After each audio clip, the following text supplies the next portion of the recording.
ఢీకొనకుండా communication సాగించుకుంటూ పూర్తి సమన్వయంతో వ్యవహరిస్తాయని శాస్త్రవేత్తలు తెలిపారు. డాకింగ్ కు సంబంధించిన ప్రయోగాలు పూర్తయ్యాక 2 ఉపగ్రహాలు విడిపోతాయని చెప్పారు.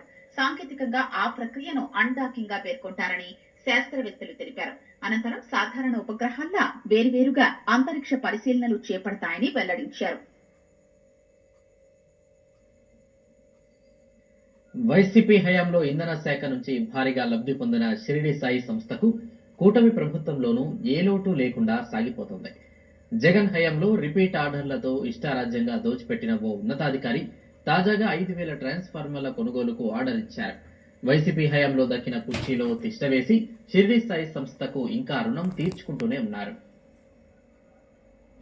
వైసీపీ హయాంలో ఉమ్మడి కడప జిల్లాకు చెందిన షిరిడి సాయి ఎలక్ట్రికల్స్ కనుసన్నల్లోనే ఇంధన శాఖ పాలనా వ్యవహారాలు నడిచాయని ఆ కంపెనీ సిఫార్సు చేసిన అధికారుల్నే 3 డిస్కంలకు సీఎండీలుగా